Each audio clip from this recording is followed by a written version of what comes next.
내 피부색에 따라 내가 한국인이라는 이유로 혹은 내가 믿는 종교에 따라 또 정치적 의견이 다수와 맞지 않는다는 이유로 생명의 위협을 받게 되는 상황이 온다면 여러분은 어떤 선택을 할 수 있을까요? 지금 이곳에서 그 살해 협박과 핍박을 견디면서 살아낼 수 있을까요? 앞서 언급해드린 이유로 내 나라의 보호를 받을 수 없다거나 공포로 인해 그 나라의 보호를 받는 것을 원하지 않는 사람을 가리켜서 우리는 난민이라고 정의를 합니다. 1951년에 체결된 유엔 난민협약에는 이러한 난민을 국제적 보호를 필요로 하는 사람으로 칭하고 있는데요. 6월 20일 내일은 세계 난민의 날입니다. 그래서 오늘 이 시간 전문가와 함께 관련 이야기 나눠보도록 하겠습니다. 유엔 난민기구 한국대표부의 신혜인 공보관 전화로 연결합니다. 공보관님 안녕하십니까? 네, 안녕하세요. 신혜인입니다. 예. 내일이 세계 난민의 날인데요. 일단 언제 어떤 계기로 이 세계 난민의 날이 지정됐는지 좀 간단히 설명을 부탁드리겠습니다. 네, 세계 난민의 날은 아프리카 난민의 날에서 유래된 날인데요. 2000년 유엔 총회가 의결한 날로 이듬해죠. 2001년부터 말씀하신 것처럼 매해 6월 20일 기념되고 있고요. 이 날은 당연히 이제 전 세계 난민들의 어려움을 알리기 위해 제정된 날인데 동시에 이런 어려움을 딛고 일어선 난민들의 의지와 회복력을 기념하는 그런 날이기도 합니다. 네. 우리가 흔히 그냥 난민이라고 단어를 써서 표현을 합니다만 좀 더 큰 범주에서 강제 이주민이라는 이야기를 하는데요. 그러니까 이 난민이 강제 이주민의 한 부분을 차지를 하고 있는 거죠? 네, 맞습니다. 저희가 이제 강제 이주민이라고 하면 말 그대로 원치 않는 이유로 어쩔 수 없이 이주 중인 사람들을 뜻하는데요. 네. 여기에는 이제 크게 세 가지 인구 집단이 있습니다. 일단 말씀하신 난민이 있고요. 그리고 자국이 아닌 다른 국가의 보호를 요청하고 있는 난민 신청자, 난민 신청을 하고 결과를 기다리고 있는 분들이죠. 난민 신청자가 있고 또 국경을 넘지는 않았지만 자국 내에서 뭐 전쟁이나 어떤 어려움으로 인해 실향 중인 국내 실향민이 있습니다. 아, 그렇군요. 이 많은 분들이 난민이라는 단어 자체는 사실 굉장히 많이 들어보셨겠습니다만 전 세계적으로 난민 캠프라고 불리는 곳이 어디에 있고 또 그 규모가 얼마나 되는지에 대한 자세한 정보는 접할 기회가 사실 많지가 않거든요. 네. 그래서 오늘 이 시간을 통해서 좀 그 부분을 중점적으로 이야기를 좀 들어보고 싶은데 일단 전 세계적으로 난민의 수가 어느 정도나 되나요? 네, 마침 바로 어제 2019년 가장 이제 최근인데요. 유엔 난민기구의 글로벌 동향 보고서가 발간이 되었습니다. 네. 그래서 여기에 보면 저희가 이제 앞서 말한 전 세계 강제 이주민의 규모가 7,950만 명에 달하는데 이 중에 이제 난민은 2,960만 명, 그리고 국내 실향민은 4,570만 명 정도예요. 네. 그런데 이제 숫자로만 보면 잘 와닿지 않으실 수도 있는데, 이게 2018년, 그러니까 작년에 발간됐던 기준에서 1년 사이에 900만 명 가까이 강제 이주민이 증가한 것이고요. 네. 이거는 이제 오늘날 전 세계 인구의 1%가 넘는 사람들이 현재 강제 이주 상태다 이런 의미이기도 합니다. 네. 그럼 최근 들어서 이렇게 늘어나는 이유에 대해서도 파악이 됐나요? 네, 우선 이제 내전이 지금 계속되고 있는 국가들이 있어요. 네네. 그래서 우리나라 같은 경우는 이제 2018년에 이 국가에서 난민 신청자들이 많이 도착을 해서 알려진 예멘, 이곳에서는 2015년부터 내전이 계속되고 있고요. 그리고 언론에서 많이 보도된 시리아 내전 같은 경우는 벌써 10년째 이제 접어들었습니다, 내전이. 그래서 이곳에서는 1,320만 명의 강제 이주민이 발생을 했고요. 이것은 전 세계 강제 이주민의 6분의 1 수준으로 굉장히 많은 실향민이 이제 시리아에서 발생을 했고, 그리고 이제 2019년에는 또 콩고 민주공화국 혹은 아프리카 사헬 지역 이런 곳에서 신규 내전이 또 발발을 하면서 많은 강제 이주민이 발생한 것으로 그렇게 보이고 있습니다. 네. 지금 이 내전이 일어나는 나라들을 중심으로 이제 몇 개 나라들을 언급을 해주셨는데 어느 나라 출신 난민이 그럼 가장 많습니까? 저희가 이제 말한 그 난민이 지금 3천만 명 가까이 발생을 했는데, 이 전 네. 세계 난민의 3분의 2가 단 5개 국가에서 모두 발생을 한 것으로 파악이 되고 있습니다. 그래서 이 국가들은 뭐 시리아, 베네수엘라, 아프가니스탄, 남수단, 미얀마 이런 국가들인데요. 각 국가에서 적게는 100만 명에서 많게는 600만 명의 난민들이 발생한 것으로 보입니다. 네. 그러니까 지금 언급해 주신 나라들에서 특히 난민이 많이 발생한 이유는 아무래도 아까 언급해 주신 그 내전이 가장 큰 이유인 거죠. 네, 맞아요. 뭐 시리아, 아프가니스탄, 남수단 이런 경우는 내전으로 인해서 난민이 많이 발생을 했고요. 베네수엘라는 아시겠지만 지금 정치적으로 불안이 계속되면서 네. 경제 불황도 있고 사회적으로도 계속 불안정해서 이제 난민이 많이 발생하고 있고, 미얀마 같은 경우는 로힝야 난민이 많이 발생한 그런 국가인데, 네네. 정부가 이제 로힝야라는 소수민족을 박해하면서 이분들이 피신할 수밖에 없는 그런 상황입니다. 네. 그 내전뿐만 아니라 그런 정부의 소수 민족에 대한 박해까지 네, 맞습니다. 그런 상황이 지금 펼쳐지고 있는 곳에서 난민이 발생하는 건데, 그러니까 이렇게 자국 상황이 어려워서 스스로가 안전하다고 느끼지 못하니까 내 나라지만 내 나라를 떠날 수밖에 없는 사람들이잖아요. 그러니까 네. 멀리 이동하긴 사실 쉽지 않을 것 같고 보통 이제 주변국들로 피난하는 분들이 많을 것 같거든요. 어떤가요? 네, 맞습니다. 저희가 이제 난민에 대해서 일반인들이 가지고 있는 편견 중에 하나가 뭐 더 나은 삶, 더 나은 기회를 위해서 이분들이 먼 선진국까지 온다라는 편견이나 오해가 좀 있는데, 네. 말씀하신 것처럼 이분들이 일단 멀리 이동하기가 쉽지 않고요. 또 대다수의 난민이나 이제 국내 실향민은 본인을 난민으로 만든 어떤 상황이 해소가 되면 가능한 빨리 고향으로 돌아가고 싶어 하는 분들이에요. 그렇죠. 그래서 난민 같은 경우는 이제 80% 이상은 본인의 국가의 인접국인, 대부분은 이제 저개발 국가일 수밖에 없는데요.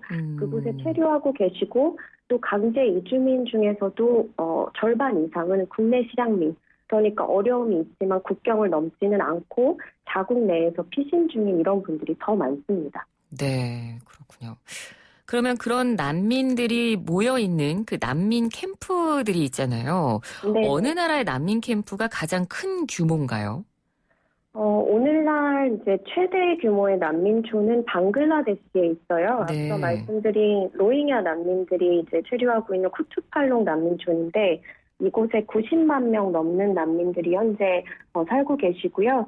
그리고 난민촌은 아닌데 터키 같은 경우는 300만 명 이상의 난민, 이제 주로 시리아 난민들인데 이들을 보호하고 있어서 터키가 현재 최다 난민 보호 국가입니다. 그렇군요.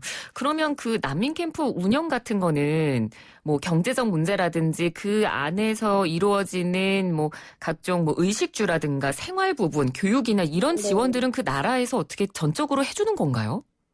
이거는 이제 각국별로 상황이 조금 달라요. 네. 그래서 예를 들면 뭐 한국이나 유럽, 호주와 같은 선진국들 같은 경우는 대부분 1951년 유엔 난민협약의 가입국이고, 그리고 자국 정부가 이제 본인들의 그 보호를 요청하는 분들을 충분히 보호할 수 있는 역량이 되시기 때문에 각국에서 이런 것들을 해결하시는 반면, 여력이 좀 안 되는 저개발 국가들도 있습니다. 네. 그래서 이런 곳은 유엔 난민기구 혹은 다른 국제기구들의 도움으로 캠프를 운영하게 되고요. 이런 국가들 같은 경우 이제 유엔 난민기구가 위임 난민 심사라고 해서 난민 심사를 직접 진행하는 그런 경우들도 있습니다. 네. 그러니까 그 난민 캠프가 설치되어 있는 자국에서 뭐 도와주고 국제기구에서 도와준다고 하더라도 사실 뭐 그 나라들은 자국 국민들이 우선일 테고 국제기구가 도와주는데도 어느 정도 한계가 있을 거기 때문에 난민 캠프 상황이 굉장히 열악할 수밖에 없을 것 같거든요. 실제 상황은 어느 정도입니까? 네, 그렇죠. 당연히 이제 난민촌 같은 경우 다수의 사람들이 일시에 몰리기 때문에 난민촌이 형성되잖아요. 네. 그래서 아무리 이제 국제적 도움이 있어도 여러 가지 물자가 부족하고 어려울 수밖에 없는 상황이고요.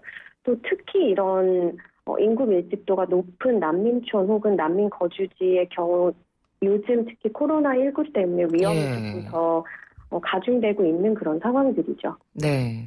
또 방금 코로나19 언급을 해주셨으니까 그러면 더 여쭤볼 텐데 난민 캠프 내 코로나19 상황은 어떻게 파악되고 있는 게 있나요?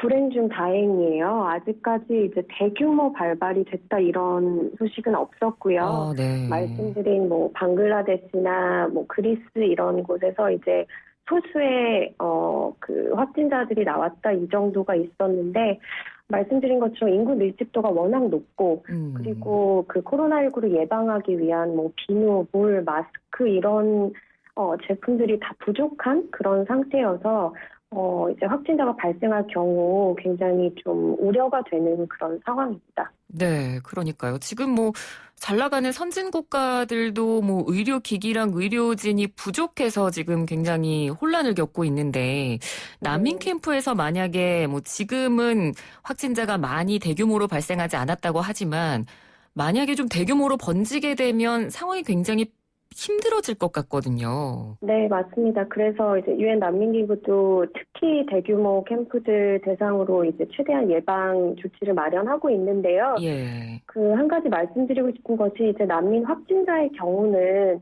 그 확진 자체도 문제지만 이게 어떻게 보면 전체 난민에 대한 혐오나 차별로 이어질 수가 있어요. 그래서 네. 난민들 본인도 굉장히 이제 조심스러워하고 우려하고 계시고 또 유엔 난민기구도 이런 부분도 굉장히 걱정하고 있는 그런 상황입니다. 네.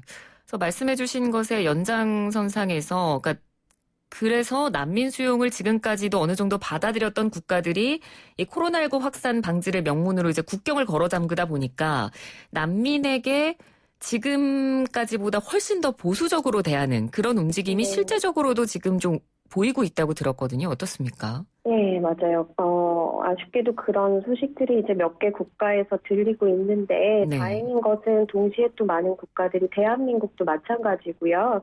이런 상황에서도 이제 국경을 걸어 잠그지 않고 난민은 물론이고 이제 이주민들을 막지 않고 있는 그런 상황인데 어떻게 보면 코로나19가 오히려 우리에게 각국이 굉장히 좀 밀접하게 연결이 되어 있고 또 국경을 닫는다고 해서 전염병을 막을 수는 없다 이런 것들을 알려주었잖아요. 네. 그래서 오히려 이제 이런 전염병을 예방하고 확산을 막기 위해서는 난민을 포함한 모든 취약계층이 각국의 의료 사회 시스템에 융화가 되어야 하고 이런 시스템의 보호를 받아야만 한다. 오히려 이런 쪽으로 조금 여론이 확산되었으면 하는 바람입니다. 네. 그리고 좀 우려스러운 부분 중에 하나가 이 케냐 정부 같은 경우에 이 무장단체 테러 위험성을 좀 부각을 시키면서 케냐에 있는 소말리아 난민 캠프를 철거하겠다 이런 입장을 몇 년 전부터 계속 밝혀왔었는데요. 네. 그러니까 좀 난민이 테러를 몰고 온다. 뭐 이런 사실 부정적인 인식 같은 것도 여전히 좀 남아 있거든요.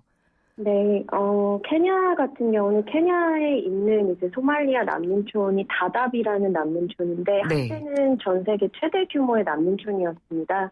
그런데 이 난민촌이 그러니까 난민촌이라는 것 자체가 영구적인 것이 아니라 일시적인 어떤 보호 시설인데 이 시설이 너무 장기화되다 보니까 이제 정부에서 이 소말리아 난민들이 사실은 테러 집단이다 이런 식으로 조금 여론을 형성하려는 그런 움직임이 있는 것이 사실이에요. 그런데 저희가 이제 말씀드리고 싶은 것은 오히려 난민은 테러 집단이 아니고 테러와 폭력으로부터 피신해야만 하는 희생자들이시거든요. 네. 그래서 조금 이런 정부들의 이런 선동 같은 것은 우려스럽고 있어서는 안 되는 그런 부분이겠죠. 네.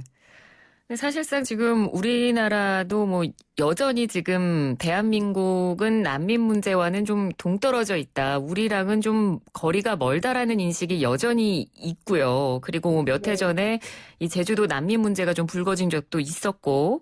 그런데 아까 뭐 공보관님께서 말씀을 해주셨습니다만 코로나19 사태를 겪으면서 나라들이 다 정말 많이 긴밀하게 연결이 돼 있구나. 그러니까 이런 대규모 보건 사태나 대규모 위기를 겪었을 때는 국제 협력이 정말 필요하다구나라는 거를 정말 많이 느꼈는데 난민 문제 또한 사실 나라별로 공조와 협력이 굉장히 필요한 부분인 것 같거든요. 그러니까 유엔 난민기구에 계시는 분으로서 끝으로 한 말씀 해주신다면요.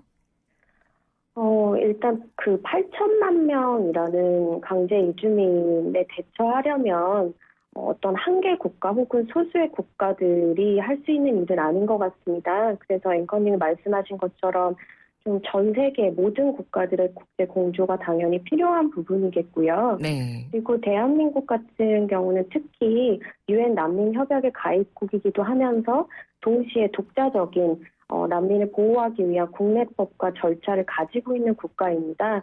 그리고 대한민국의 어떤 국제적 위상이라는 것이 가끔 저희가 생각하는 것보다도 이제 외국에 나가보면 한국이 이렇게 위상이 높구나라는 걸 아마 많이 느끼실 거예요. 네. 그래서 한국 같은 경우는 당연히 난민을 보호해야 되는 국제적 책무도 있고 또한 다른 국가들이 그렇게 또 한국에 기대를 하고 있기도 하거든요. 그래서 좀 그런 국제사회의 어떤 자랑스러운 일원으로서 계속해서 난민 보호에 힘써주셨으면 하는 바람입니다. 네, 알겠습니다. 오늘 말씀 잘 들었습니다. 고맙습니다. 감사합니다. 네, 지금까지 유엔 난민기구 한국대표부의 신혜인 공보관과 이야기 나눠봤습니다. 1부는 여기서 마치고요. 잠시 뒤 2부로 돌아옵니다.